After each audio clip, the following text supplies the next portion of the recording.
6 फरवरी 2010 में मेरी शादी हुई थी रवि जैन के साथ और 13 जून 2024 में उनकी डेथ हुई है हार्ट अटैक के कारण। ये दोनों आपकी बेटी है? ये दोनों मेरी बेटियां हैं। क्या आपके साथ क्या समस्या है बोलिए? जब से मेरे पति की डेथ हुई है 3-4 महीने सही था, उसके बाद मेरे ससुराल वाले मुझे परेशान करने लगे। खर्चा नहीं देते थे टाइम पे, खर्चा मांगो तो कहते क्या करना है तुझे खर्चे का, हम कर रहे हैं, कर कुछ नहीं रहे थे। उसके बाद फिर जब मैंने ऑब्जेक्शन उठाया कभी वो उसके उसके बाद उन्होंने वो किया, जो किराया आता था उन्होंने वो भी देना बंद कर दिया, मुझे खर्चा भी उठाना बंद कर दिया। जब मैंने बोला कि मुझे मेरा हिस्सा दो, फिर मैं बच्चों को कैसे पालूंगी, ये दोनों मेरी बेटियां, इनको कैसे पालूंगी? तो कहते हैं तू अपना फ्लोर बेच के पाल लियो, इनको किराए पे दे दे। तो किराए पे दूंगी तो मैं कहाँ जाऊंगी फिर? एक ही तो फ्लोर किसकी है, किसके नाम ये पर? दुकान पहले मेरी सास के नाम थी, चला मेरे पति रहे थे 14 साल से। लेकिन उन्होंने पंचायत में फैसला हुआ है और दुकान मेरे नाम की थी उन्होंने, लेकिन 2-3 दिन के बाद ही मुकर गए अपने फैसले से। कहते दुकान हमारी है, हमें वापस चाहिए, ये जबरदस्ती ली गई है। अब आप इसके बाद क्या आपके साथ जो घटनाएं हुई है, जो आपके साथ मारपीट होती है या आपको मारने की धमकी दी जाती है, उसकी जानकारी? आते जाते घर से दुकान तक आती हूँ, दुकान से घर तक जाती हूँ तो रास्ते में मुझे टॉर्चर करते हैं, बोलते तू चली जाए यहाँ से। कौन कौन टॉर्चर करते हैं? देवर जेठ करते हैं। बोलते तू चली जाए यहाँ से, बच्चों को हम संभाल लेंगे अपने आप, या बच्चों को भी ले जा साथ में। बच्चों को लेके मैं कहाँ जाऊंगी? जो ये घटना हुई आपके भाई के साथ, आपके भाई का यहाँ पर क्यों इतना इंटरफेरेंस है? क्या इस चीज से उनको दिक्कत है? हाँ, वो कहते हैं कि भाई नहीं होगा तो दुकान नहीं चलेगी ना, मैं अकेली चला नहीं सकती दुकान, तो इसलिए मैंने अपने भाई को साथ में रखा है। उनको बोला था, उन्होंने मना कर दिया कि हम तेरे साथ नहीं बैठेंगे, हम अकेले संभालेंगे दुकान को। वो अकेले संभालेंगे तो ये परमिशन मैंने नहीं दी उन्हें, और भाई को साथ में फिर कुछ तो करना ही था ना, फिर मुझे भी अपने उसके लिए। पुलिस क्या इसमें कार्रवाई कर? पुलिस कुछ कार्रवाई नहीं कर रही। आप क्या चाहती हैं? आपकी क्या मांग है? हमारी तो यही मांग है, जो है हमारा हिस्सा वो हमें दिया जाए। कोर्ट में दुनिया भर के केस चल रहे हैं, केसों को ही भुगतते रहे, इतना पैसा लग रहा है मेरा, कहाँ से खर्चा निकाल रही हूँ मुझे पता है। मैं सारा कहीं का किराया नहीं मुझे मिल रहा, जो मेरी प्रॉपर्टी बनती है उसका सब किराया मेरे ससुराल वाले खा रहे हैं। जो किराया नहीं दे रहे, मैंने उसके लिए मांग की है, तो वो बोल रहे हैं कि अभी कुछ दिन पहले 7 मई को उन्होंने मेरे भाई के साथ भी मारपीट की है, उसको भी जान से मारने की कोशिश की है, और उसके बाद से मुझे भी धमकियां मिल रही है रोज कि तुझे भी जान से मार देंगे, नहीं तो तेरी बेटियों को भी मारेंगे, तू यहाँ से खाली कर दे और अपने भाई को भी हटा दे यहाँ से। ये दुकान हमें दे दे, मकान भी हमें दे दे, सब कुछ हमें दे। अगर नहीं देगी तो तुम्हें तीनों माँ बेटियों को मार देंगे, और ज्यादा करेगी तो तेरे भाई और को भी मारूंगा। तो पुलिस से क्या मांग है? पुलिस से यही मांगे कि हमारी जान की रक्षा की जाए।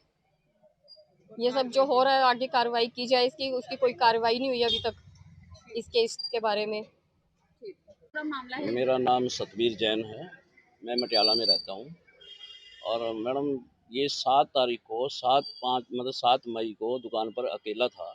हम कोर्ट में, हमारी तारीख थी, हम कोर्ट में गए हुए थे। इसको अकेले को देख कर मौके का फ़ायदा उठा के इसमें 5 आदमी हैं, जिसमें अजय जैन है, परवीन जैन है, प्रथम जैन है और सतीश जैन है और रोशन लाल है। ये 5 आदमियों ने इसके आगे इसको खूब मारा है और चाकू उसको मार के गए हैं। और इसका डीवीआर वगैरह, हार्ड डिस्क और जो ये वाईफाई सप्लाई करता है राउटर, वो सब निकाल कर ले गए हैं। और हमारे पास वीडियो भी है उसकी, वो ले जाते भी देखा जा रहे हैं आपको कि ये बीसीआर वगैरह जो डीवीआर वगैरह जो लेकर जा रहे हैं वो, ठीक है, वो लेके गए। उसके बाद इस पे की चैन थी गले में, तकरीबन 1.5 तोले की थी, वो भी इसकी ले गए और 35,000 रुपये नगद थे, वो भी ले जा चुके हैं कोर्स के। जो ये मामला है, आपने इसकी कोई 100 नंबर पे कंप्लेंट? हाँ मैडम, कंप्लेंट भी कर रखी है और हमने डीसीपी साहब को भी दे रखी है लिख के। इसके बाद जो है ना, पुलिस ने एक मामूली सी, इसकी एमएलसी भी हुई थी, लेकिन मामूली मारपीट करके और उसको जो है ना ये एफआईआर दर्ज कर दी है, जिसमें रॉबरी का केस बनता था वो इन्होंने नहीं बनाया, क्योंकि डकैती डाली है उन्होंने, पैसे भी ले गए हैं, चैन भी ले गए हैं, उसका कोई भी रेफरेंस नहीं है एफआईआर के अंदर। जो मतलब आपकी बेटी का जो ये मामला है, जैसे कि आप बता रहे हो उनके ससुराल पक्ष की द्वारा ये हाँ की जी, गई हाँ, है, हाँ जी, हाँ जी। अपनी बेटी का नाम बताओ और साथ में आपने बेटी की शादी कब की थी और ये समस्या कब से होने लगी मेरी है? बेटी का नाम रेनू जैन है। इसकी शादी 2010 में हुई थी। हम्म, 2010 के बाद 2024 तक इसका जीवन बिल्कुल बढ़िया चल रहा था। कोई दिक्कत नहीं थी, घर में कोई प्रॉब्लम नहीं थी, लड़का अच्छा था। ठीक है। उसकी 13/6/2024 को जब डेथ हुई है, उसके किसकी बाद 3-4 महीने ये ठीक रहे हैं। किसकी डेथ हुई है? मेरे दामाद की जो डेथ हुई है, 3-4 महीने तक ये ठीक रहे हैं। हम्म, 3-4 महीने के बाद इन्होंने टॉर्चर करना चालू कर दिया कि तू ये फ्लोर भी छोड़ के चली जा, तू अपनी शादी कर ले, तेरे पैसे हम लगा देंगे, तू अपने बच्चों को लेकर चली जा। ये हमेशा ऐसे टॉर्चर करते थे। हम्म, जो इसके पति के बैंक के अंदर पैसे थे उस टाइम डेथ के बाद, वो उसके अकाउंट में आए थे, वो भी उन्होंने डरा धमका के उन्होंने वो भी पैसे ले लिए। 8,40,000 रुपये थे। वो भी उनको इन्होंने RTGS करवा रखी है, जो आज तक दोबारा उन्होंने देने का नाम नहीं लिया। ये बोल के लिए थे कि हम महीना 20 दिन में आपको वापस कर देंगे, लेकिन वो पैसे भी उन्होंने नहीं दिए। वो 8,40,000 रुपये भी आपने कोई मामला दर्ज किया हो, कोई याचिका दर्ज की हो, कोई केस चल रहा हो आपका? कंप्लेंट कंप्लेंट बहुत हो रही है इनके खिलाफ, और हमारे केस भी कोर्ट में कई चल रहे हैं। ये दुकान का भी चला है, और जो फ्लोर का जो किराया वगैरह ये लेते हैं उसका भी हमने केस डाल रखे है। जो हमारा कम से कम हमारे को 28 और 30,000 रुपये रेंट हमारे को मिलना चाहिए हर महीने का, लेकिन वो खुद लिए जा रहे हैं। उनके पास कोई कमी नहीं है। इसकी सपोर्ट करने की बजाय इसको सपोर्ट करनी चाहिए थी, लेकिन उल्टा इसको तंग कर चालू कर दिया। अब ये घर में जाती है, आते भी गाली गलौज, जाते भी गाली गलौज, धमकियां भी देते हैं कि तू चली जा, तुझे जान से मार देंगे, तेरे भाई को भी मार देंगे। सारा दिन उनको यही दिमाग के ऊपर टेंशन रखते हैं उनके ऊपर कि तेरे भाई को यहाँ से भेज दे, जितनी जल्दी भेज सकती हो, क्योंकि भाई के जाने के बाद ये चाहते हैं कि दुकान पर हम कब्जा कर लेंगे बस, और इसको हम यहाँ से चलती कर देंगे। ये कहीं जाए, अपने मायके में रहे। बहुत बार कह चुके हैं कि तू अपने मायके चली जाए यहाँ से, लेकिन हम क्या करेंगे? हम मायके में हम ले जाके क्या करेंगे? मेरे वैसे ऑलरेडी 3 बेटे हैं, 3 बहू आ रही है, इसको कहाँ से जगह देंगे हम, बताओ। जब इसका पास सारा कुछ है तो अपनी जगह पर रहेगी ना, ये हमारे पास नहीं रहेगी। दूसरी बात ये है, जो हमने इसकी सपोर्ट करी है, हमने पैसे के लिए नहीं हम यहाँ आए। मेरी दुकान है वहाँ 79 से जो ऑलरेडी मार्केट में है, तो मुझे इसकी पैसे की ज़रूरत नहीं है, ना हम इससे पैसे लेने आए हैं। हम इसकी सपोर्ट कर रहे हैं सिर्फ। उस सपोर्ट में इसको तकलीफ हो रही है बस। ये क्यों कर रहे हैं? अगर ये नहीं करें तो इसकी दुकान जल्दी बंद हो जाएगी बस। ये दुकान जल्दी बंद कराने के चक्कर में अब आपकी मांग क्या है?